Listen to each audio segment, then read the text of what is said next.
Hey everyone, Burton here, and welcome to another episode of PropStream Pros. I'm here with a special guest, but instead of allowing me to introduce him, I'm going to allow him to introduce himself. So, who is my special guest today? Sir, can you introduce yourself to the audience? Ooh, doggy. There's a Love country that. introduction for you. Um, well, I'm Clifford Walker, known as the Cowboy Closer. But before I get into that, Bert, Ooh. um, it's a pleasure, it's an honor, and it is a privilege to be here with you today and to get to chat with you, man. I love every time I get to think with you, talk with you, and just brainstorm with you, man. So I love it, and I'm glad to be here. Brother, that filled my heart up so much. Thanks for coming in with that energy. I can already tell you this is going to be a great episode. So make sure you Yeah. guys tune in to the very end because I got a lot of questions for the Cowboy Closer here, which I'd like to Uh-oh. start with that. Where Uh-huh. did that name come? I mean, I know you're a real estate professional and you're very good at it, Uh-huh. but the Cowboy Closer, that's a very unique nickname to coin. Where did that come? Like, what was the origin of the Cowboy Closer? So what's funny, well, number one, I'm country, so I don't know if they're seeing this on visual or I wouldn't audio, have but known. yeah, but I'm rocking the cowboy hat. That's I'm not all hat and no cattle. Like I'm a country boy through and through. But what's funny is when I actually got started in real estate, and I was rocking and rolling and doing this first time. I had ended up closing like six deals my first month.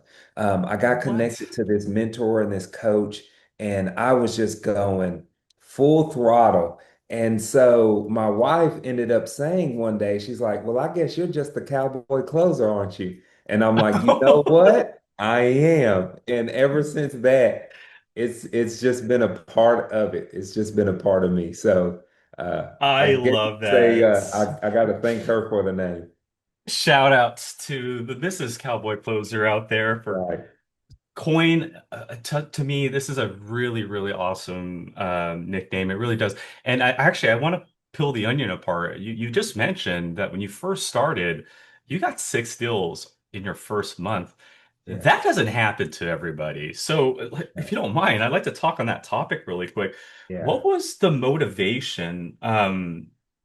I mean, you just got into real estate, right? So was there a lot of fear, or was that just out of the picture? You had to do a job, you had a mission, and you weren't gonna stop until you saw it through. What was the For sure. inspiration and that led to the six deals that first month?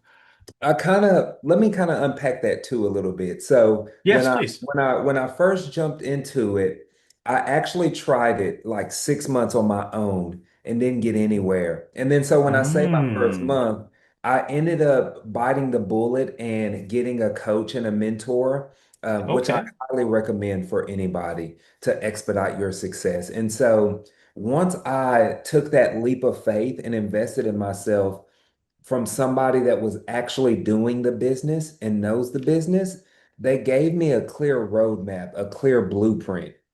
And so I took that blueprint and I just modeled exactly what they were doing. Like I didn't reinvent the wheel. And so I took that and I just hammered it.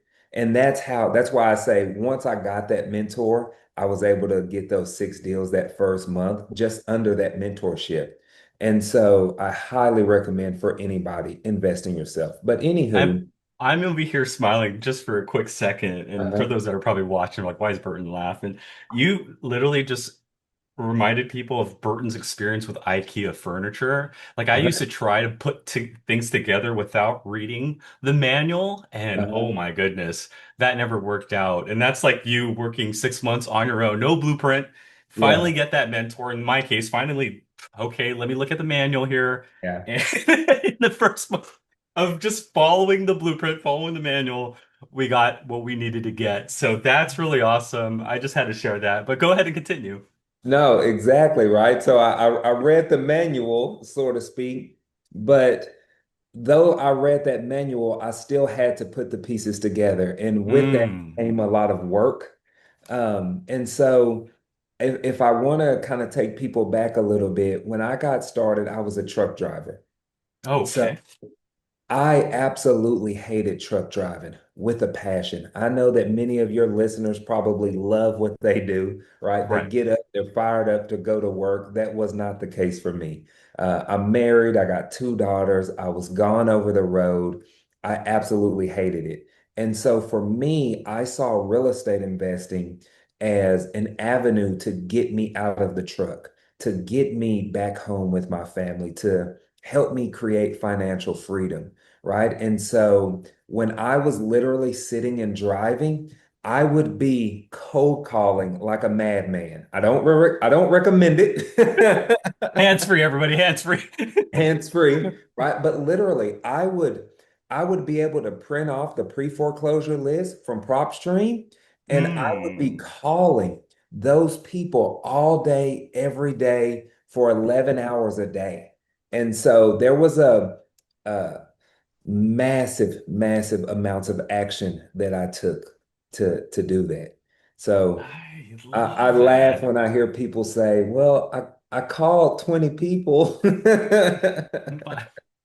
Probably gonna need to do a little bit more. Maybe add another zero behind that 20. Yeah, exactly. I love that. So in theory, or essentially in reality, you were driving one vehicle while looking for that next vehicle to kind of change your life, right? Go Oh yeah. into that new lane. I love that. Let's go back a little bit more, actually, since we're actually on this path of, you know, you being a truck driver. Let's go way back. Way back. Let's Okay. talk about Clifford as a kid. Like, were you like me, the class clown? Were you quiet and detailed? Who were you as Okay. a kid? Like, I'm just curious because, um, and I say this because when people get into careers, and this, someone might be listening, and this might resonate with somebody, but a lot of people I notice we get kind of comfortable. And so Hmm. once we're comfortable, we get that established paycheck, we get the benefits. It's really hard to pivot Hmm. because you're getting these comfortable ways. And so um, it does take a specific individual to finally recognize that and say, hey, look, I got to do something different. Right. But I also think that doesn't just happen overnight. I think that's within the individual. So I want to Mhm. go way back. Tell Yeah. us a little bit more about you as a kid. Like, who were you? If I was your teacher, there's a classroom of students. Who is Clifford Walker in this class? Let's say You middle would school. you would have kicked me out. Really? Are you serious? Why is that? Why Um, is that? I'm it's curious. funny. I was a knucklehead. Oh, Really wow. was. I was a knucklehead all through elementary, middle school, early high school. Fun fact, I don't talk about this a lot, and it's funny that you actually bring this up. It's not that I'm ashamed of it or embarrassed of it, I just don't bring it up, but I'm actually a high school dropout. Oh, Um, okay. I struggled a lot with just reading and understanding. Um, I can relate to that. yeah, and so much so that they put me in special education classes when I was little. They Oh, put me wow. in content mastery, is what they call it here in Texas, just because of my reading disorder. I couldn't read hardly, and so my way to overcompensate that was to act up in school, right? Ah, So okay. that's kind of where I was. In fact, I'll share something too, really personal when I got into personal development and self-development, one thing that I've noticed, of course, that some of the most successful people were readers. And so I was like, okay, well, I need to start reading. Well, I struggled so much, even as an adult with reading, I only bought books that had audio versions along. So Oh, every wow. night Okay.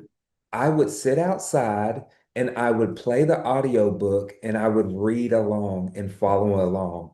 Did it make me feel a little embarrassed? Yes. Did it make me feel a little elementary? Yes. But it was what I needed to renew my mind, right? It was what I needed to start to transform myself inwardly, if that makes sense. And so, what's the saying? If there's a will, as there's a way. Yes. And that was my way of saying, you know what? Where I'm at in life, I need to grow and I need to change and I need to expand my thinking. And this is how I Hmm. do it. I love that. And you know what? I'm sure there's a lot of people that can relate. And you're absolutely right. I kind of see a little bit of myself in you. I used to act out quite a bit because of just my experience as a child. Mhm. Um, it was the best way to kind of just get those emotions out there. You know what I Yeah. mean? The ones that you've been bottling up for a very long time. And so I thank you for sharing that. I didn't know that about you. And I've known you for a few years now, and I Yeah. would have never known that you would probably have been that kid that would have been kicked out of class. Yeah. Yeah, man, you've been very respectable. You're a gentleman amongst all gentlemen, and that's just my honest opinion about you. But yeah, thank you for sharing that. Let Yeah. me ask you a question. So, at what point did it all kind of, what was the straw that broke the camel's back? Because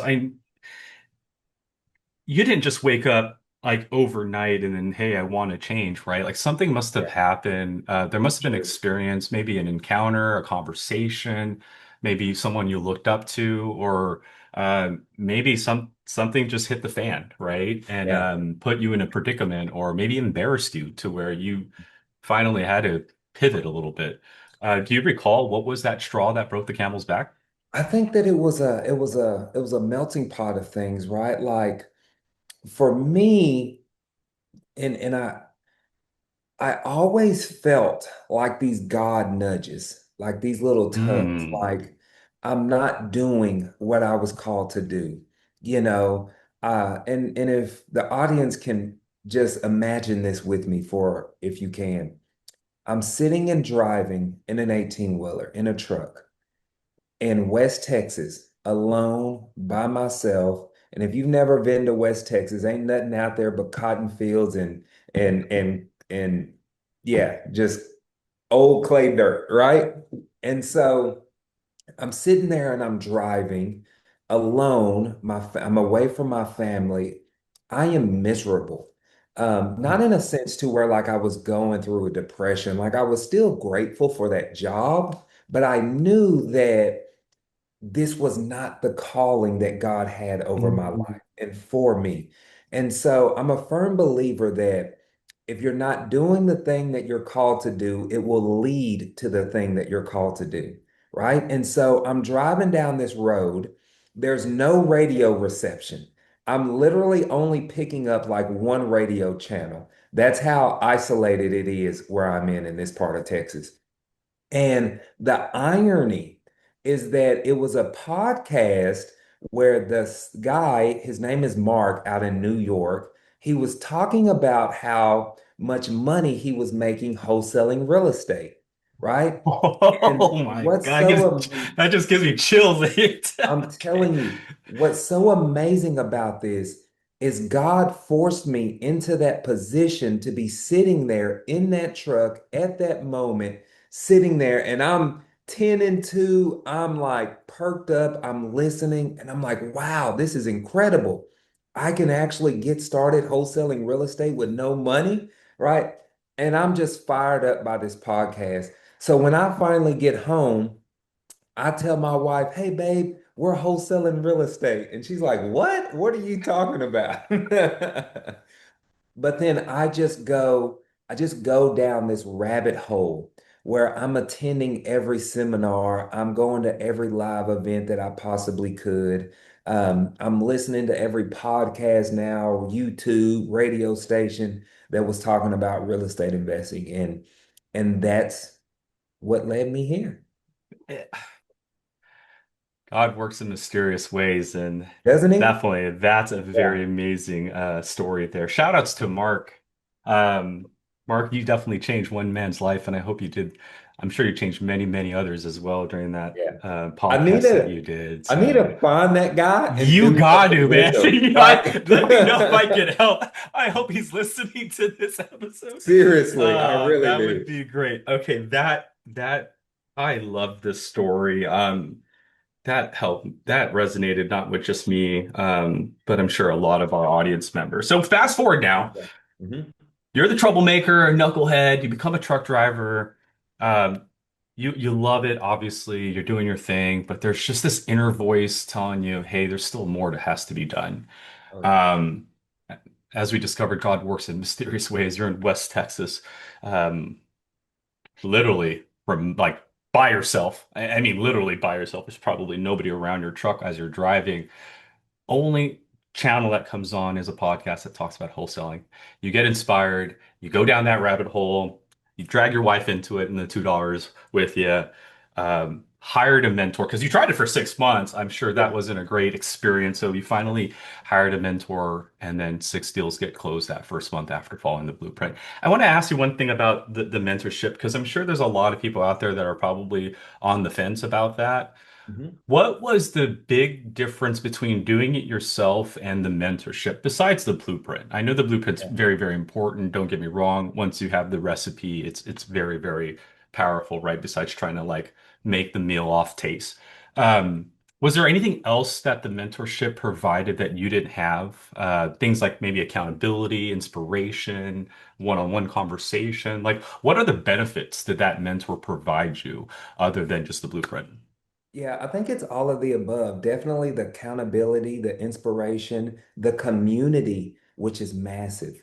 Ooh, Right. okay. So being a part of the community there and having people who are so serious about real estate investing to where they're willing to invest in themselves in their education.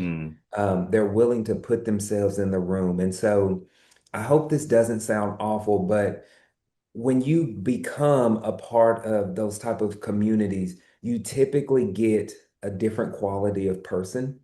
Uh, okay. and again, I'm not saying that in an awful way. I hope it doesn't sound, No, but you no, no, typically no. do. Yeah. And so it was just that combination, all of those ingredients that lit a fire under me, and Jeff definitely just inspired me there to Love to that. to shift it So into high gear, so to speak. yeah, that's something that I've noticed too, because I've, in my travels and my experience with talking to all sorts of real estate professionals, both new and seasoned, I've noticed it in the more newer category of real estate professionals that is a constant challenge. Essentially, do I do this on my own? And while you can, and obviously I encourage that you try it out, there are definitely benefits when it comes to investing in yourself. I love that you said that earlier. I invested in myself and I Yeah. ended up getting myself a coach.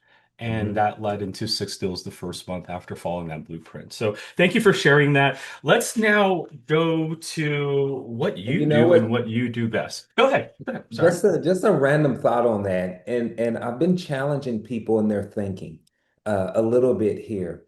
If you are going to go be a doctor, would you not invest in a college education to be a professional doctor?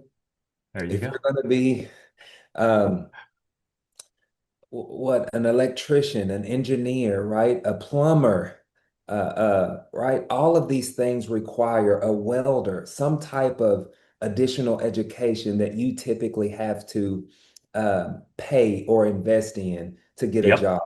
And I want to challenge everybody here to go to ChatGPT or some type of AI and put in, okay, how much does it cost to become a teacher and how much you make? How much does it cost to be a doctor and how much you make? Right? When you start comparing those apples, you're like, wait a minute, I got to go to a school. I had to go to a truck driving school to get my CDL to become a truck driver, right? And but when it comes to real estate investing, so many people are like, I don't want to invest in myself, right? Like, well, wait a minute. Why? Because what you can make here is infinite. It's not pie in the sky. What I love about real estate is you can scale it as high as you want, or you can keep it as modest as you want. That's completely Mm. up to you, right? And so nobody can ever put a cap on your income, ever. I love that. And I agree 100%. I think investing in yourself is very, very important. And that just reminded me of LeBron James. I know it's off topic here, but for a long time I never understood why he was considered the greatest of all time. And then you realize his accolades and all the things that he's accomplished as an NBA player. And one day I was reading an article about how much money he puts into his personal like his training and all that. Yeah, Six, seven figures. I think it was over $1 million a year that he invests in his personal training. yeah, That to me exactly. is the separator. Like literally that, I mean, who does that? And that's what you have to understand. That's Mhm. what's going to take. I mean, you could definitely do this yourself, right? And there are tons of real NBA professionals that have made it to the NBA without investing that much into themselves. But um, I say this, if you want to be the greatest of all time, I think Mhm. Clifford here is onto something, guys. You might want to start considering maybe taking some of those revenues, some of that revenue you're making, and start putting it towards yourself. Because sky's the Exactly. limit when you start investing yourself. I love that, No, man. So 100%. The great best message there. investment is the one in Great, yourself. great message there. Real estate. So you went from truck driving, you Mhm. became a wholesaler. First month, 6 deals. Whew. All right, life is starting to change, right? It looks like we're transitioning into a new vehicle now. We can start looking back and seeing that 18-wheeler just drive into the sunset without you in the driver's seat anymore. Oh yeah, it's Um, what strategy? Oh it's yeah, gone. it's gone. Now I'm on my horse riding into the sunset, looking at my properties. I Yeah. love that. Real estate. When we talk about real estate, we talk about, what I like about real estate is that um, there's a lot of different strategies. And I always like to emphasize this because when I first got into real estate, and I'm talking about real estate data, when I joined PropStream back in 2013, oh moly, I'm aging myself here, but I used to think that you could only buy properties through a realtor. That's how dumb I was with this stuff, right? And so when I heard about wholesaling and I heard about people are buying houses in cash directly from homeowners, I'm like, sounds kind of fishy here. But Yeah. as you invest in yourself, as you educate yourself into real estate, you realize there are tons of amazing real estate strategies that one can implement to help a homeowner, to help a buyer at the same time, and obviously to help yourself. What real estate strategies do you specialize in, and why? So I mainly do wholesaling, fix and flips, and rentals, are my main three strategies. I stick Okay. with single family housing. I don't do multifamily. I don't do storage units or commercial buildings or anything like that. I stay in my lane. What's interesting though is like you mentioned, there's so many different avenues that you can go down Hmm. under the real estate umbrella. And what ends up happening, or an issue that I see a lot of new investors make, is they try to tackle too many things. Like Oh, I see you, that as well. Okay. yeah, you need to pick a lane. Pick a lane and stay in that lane, right? I'm sure. Um, Whatever real estate guru that you admire, that you look up to, right? They probably picked a lane at the beginning and got really, really good at that lane, and then they started branching out. You got too many people chasing shiny object syndrome, going from this to this to that, and they're not getting the traction that they need. Pick a lane and stay in it. That's very, very true. I do see that. I see it quite common. People like to pivot. I hear it Mhm. all the time. I'm just trying to build my portfolio. Yeah, That doesn't mean you have to go from one strategy to the next to the exactly. next. I've seen people literally build their portfolio just off single family properties or just duplexes or even mobile homes. I know tons Yeah. of people that have portfolios of tons of mobile homes. So I Exactly. love that. They all work. That's what's beautiful about it. No matter what strategy you choose, they all work. All of them. I Pick one. love that. If you were to put those three strategies that you do in order from your favorite to your least favorite, and I know you like them all, but if you were to say, okay, out of wholesaling, fixing and flipping, and my rentals, what's your favorite one? Oh, wholesaling all day. And Uh, why is I that? Why would you say wholesaling is your favorite? I actually hate flipping. I only do flipping to stay current. Really? Yeah, Okay. I really do. Um, Wholesaling is just an incredible option for so many people, and the risk is so minimal, right? Mm. Like it allows me to be in multiple markets. It allows me to be able to source the deals directly, so I can cherry pick what flips I want to do, what rentals I want to keep. Oh, that's a very valid point. I can't emphasize. Can you repeat that last part? What is it that you like about wholesaling at that last part? Yeah, I get to just cherry pick my deals. I get to get basically the best cream of the crop, so to speak, for my portfolio, or the ones that are going to be, turnkey flips or whatever it may be. So it just really allows me to basically control the deals. I love that. And the reason I wanted you to repeat that is one of the common things I hear all the time is commissions I'm tired of paying, closing costs. I don't want to look for a wholesaler. These wholesalers don't have the right deal for me. Mhm. Guys, yeah, you heard it from the horse's mouth. I mean, literally, once you become a wholesaler, you control the contract. You get to decide what contract you want to keep and which ones you actually let go. So Mhm. I love that. Any other reasons you like wholesaling besides the risks being minimal, multiple It's quick. markets you're able It's to go quick into, and then cash. quick cash? I Love mean, it. let's not forget about that, right? Uh, at the end of the day, on a rehab, it might take 3 to 6 months to rehab that house, and Mm. then we have to wait for it to sell. Like, how long is that going to take before I get a paycheck? On average, for me, it's about 3 weeks from contract to close, right? For a wholesale deal? For a Ooh, wholesale. nice. So now I don't have to string it along. I know that I'm going to get paid quickly. And I think this is really huge for people who say, you know what? I want to quit my job and do this full time. And now, okay, now you have a valuable option to where you can pay yourself monthly, you can create monthly income and actually be a real estate investor full time and sustaining yourself and making it into a living.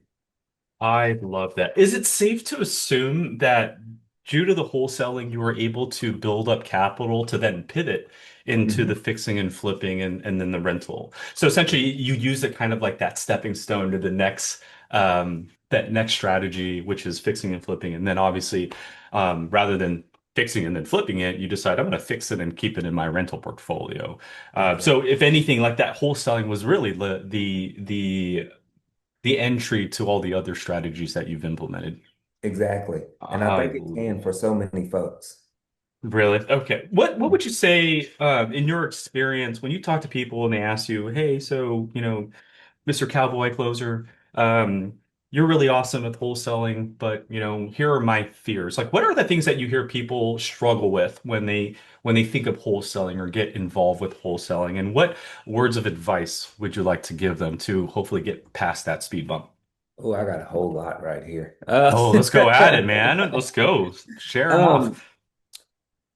I think number one, and I got to give Ed Milet some credit for this. So Shout out when to Ed I Milet. was I was speaking backstage, or I was getting ready to speak at an event that me and Ed Milet were speaking at, and I was telling him how nervous I was because this was one of my first keynote speeches. And he told me, he said, "Give yourself some grace." Right? So Mm. that's the number one advice that I want to tell everybody. Number one, give yourself some grace. This is a brand new endeavor for you if you're just getting started. You are going to mess up calls. It's okay. Y'all, I have messed up hundreds and hundreds and hundreds of calls. I have put my boot in my mouth so many times, I promise I can still taste the leather. Okay? Like, give yourself some grace. It is okay. That's number one. And I even want to put this in perspective. When you went and got your driver's license, you didn't go straight down to the DMV and get your license and then start driving, right? You got in the car and you started hitting the curbs. You started drifting in and out of lanes, right? You started Definitely raising those insurance premiums for sure. Yeah, you started slamming on the brakes. Some of us even had accidents, No, I can agree right? with that. And we did all of this before we had a driver's license. But at some point, you started to get the hang of it, right? You started to stay in your lane. You started not to hit the curbs. In fact, now some of us are so good, we drive with one hand. We're texting and driving now, right? And we don't even think about it, right?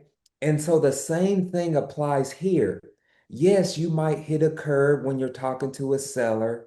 Yes, you might drift out of your lane when you're talking to a seller. But over time, repetition, you're going to get better at it. And then those fears and those jitters and those nerves, all of that is going to go away. It will go away. And then before you know it, you're just on the phone talking real estate deals like it's second nature. right? I love that. They're you're able to hop on PropStream and run comps in 5 minutes, and you're like, oh, we're good to go on this deal. Let's go. Right? So give yourself some grace and just know that it's gonna be a learning curve. It is okay. It's okay. That I think the audience needed to hear that. I really do. And me myself, sometimes you beat yourself up so much and it hasn't even begun yet. And that usually Yeah. prevents you from even starting, which is so true. And I think that applies to so many people, whether you're in real estate or not. I think there's just a human nature to kind of overthink. It's like it's a defense mechanism, Yeah. but sometimes that defense mechanism can prevent you from experiencing new things, or if you guys have it, maybe unlocking that true potential Mhm. that you're capable of. So thank you for sharing that. So you've mentioned PropStream. I mean, PropStream I don't want to talk about PropStream because I'm really here about you. But since we're on that topic really quick, how has PropStream helped you in your real estate journey? Just some quick things that you'd like to share, because I know there's so many different uses of PropStream. Whether you mentioned comping earlier, you mentioned you used it to call a bunch of pre-foreclosures while you were driving in your truck. What are some key features that you like about PropStream that is kind of niche to what you do? Yeah. I'll say this too, and full disclaimer, PropStream has been with me from the very beginning. I Oh, love PropStream. I'm actively using PropStream. I still use it to this very day. It's huge for me to comp deals on it, to pull data on it, to start marketing campaigns. It's a huge component of what we do. I don't think there's a day goes by where we're not actively logged into PropStream. And so it's you huge. You did mention you were in multiple markets. Are you using PropStream in all those markets as well? Yes, Oh, absolutely. okay. How Yeah. has it helped you in those markets? What do you think separate like because a lot of people ask me or I hear two things. A, my market's too expensive or there's no deals in my market or it's competitive, which I don't believe. We can go I down know. that topic if we want to, Yeah. but I either hear that a lot and so, then they start looking for products like PropStream that can help them when they go outside of their market. How has What is the difference between like investing in your market versus remote investing, and how has PropStream played a role in that? It just simplifies everything for me. And it's actually not much different. Like if Really? I'm Okay. here local here in Dallas, Texas, and I'm going to pull the pre-foreclosure, then I'm going to do the same thing, but in Atlanta. I don't know. I'm actively in Atlanta. It's a market I do deals in, but I don't know the whole layout of the land. I've literally only visited Atlanta like twice in my life. So Really? it's not like I just am And you're fully, doing deals there? That's crazy. yeah. That's And awesome, though. and PropStream makes it doable. I literally just this week, no kidding, launched Columbus, Ohio. I have never been in Columbus, Ohio, ever, not one time. Right. So it just makes it easy. I just put in the counties that I want to start marketing in. I pull the data. We launch some marketing campaigns.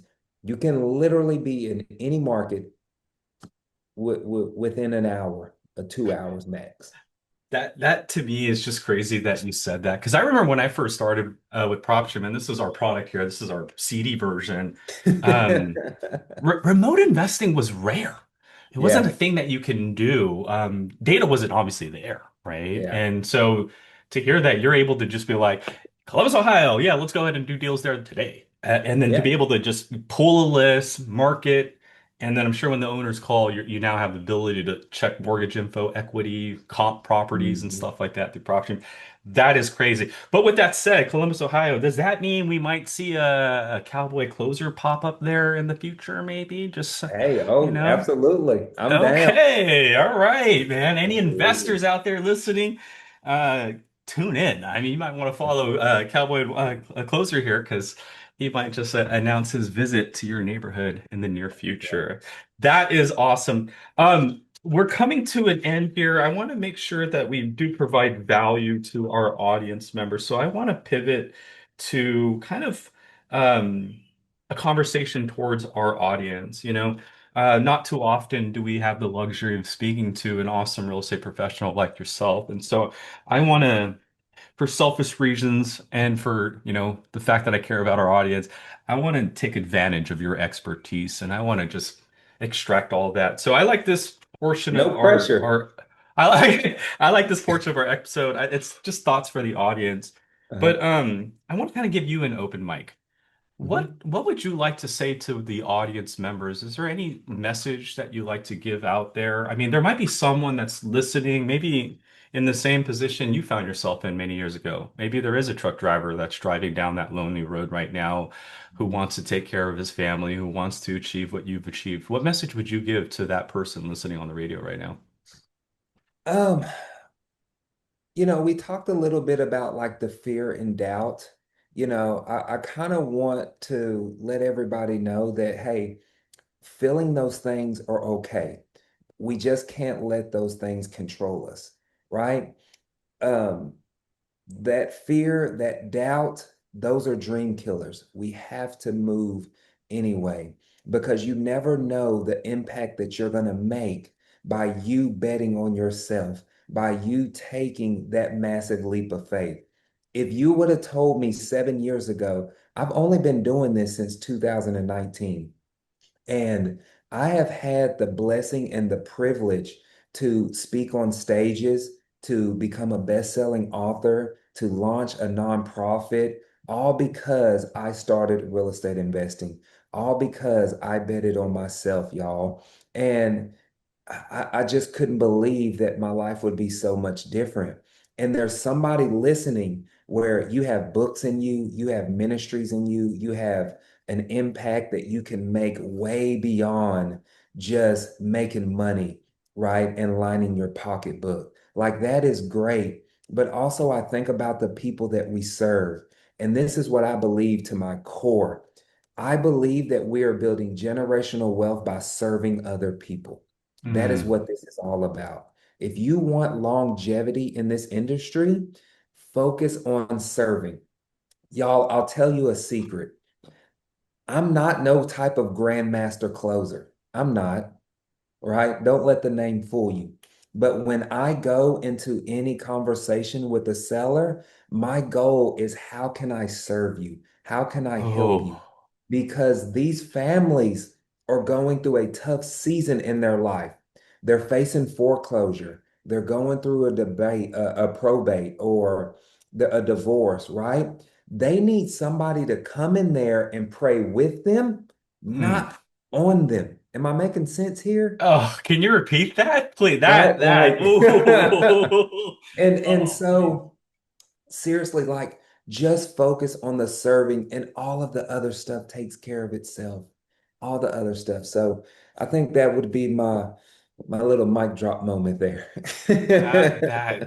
Dude, that last statement really put the hairs in the back of my neck up. I think you said they need someone there to pray with them, Pray not to with them, pray. not pray on them.